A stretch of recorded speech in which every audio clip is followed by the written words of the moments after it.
I can't wrap my head around MAGA's fascination with the convict felon Trump. Psychologically, he must meet their needs on a basic level.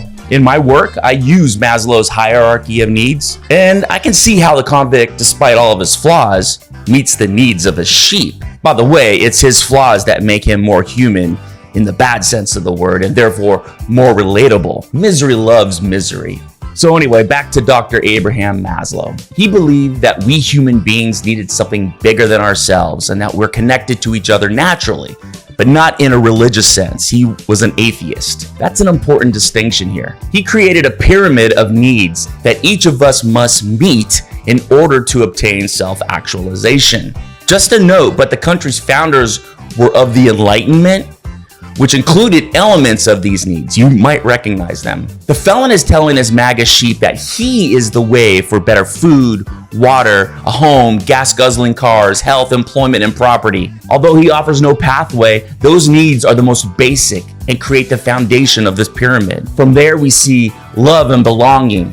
MAGA is a movement where these maggots feel connected to each other as a family in friendship, security in numbers, and a social ability from which they can obtain confidence and achievement in the hopes that one day they will be self-actualized. However, this path to self-actualization is warped. In this sense, the self-actualization is not the individual, but the convict felon Trump himself. The actualization that only he can provide these inalienable rights.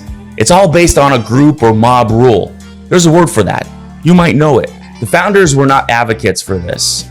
They believed that these needs should be met by individuals, not by a group, in order to achieve self-actualization.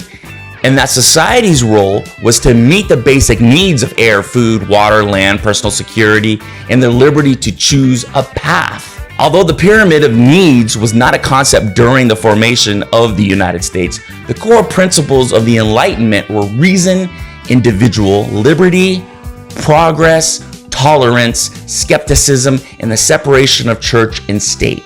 These principles essentially promoted the idea that human reason and critical thinking could be used to understand the world and to improve society, leading to advancements in knowledge and individual freedoms, all while challenging established religious and political authority.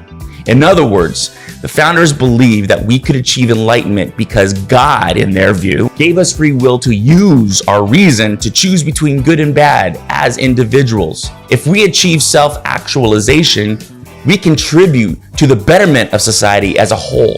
In essence, it's not the boat parades and MAGA hats that make us strong, but our individual contributions to the collective using the gifts of reason and liberty that make us a strong society. Here's the thing, an opportunity economy that Kamala talks about offers that spirit of enlightenment and to meet our needs. It's the society that will allow the individual to choose self-actualization to better society.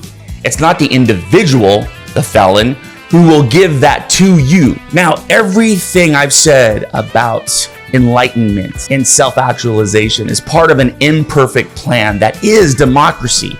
It is imperfect. It's not for the timid or faint of heart. It is the great American experiment that maggots aren't willing to try because they want something more concrete and sure. They think the convict felon Trump can give them that security and self-actualization. But then it wouldn't be called self-actualization.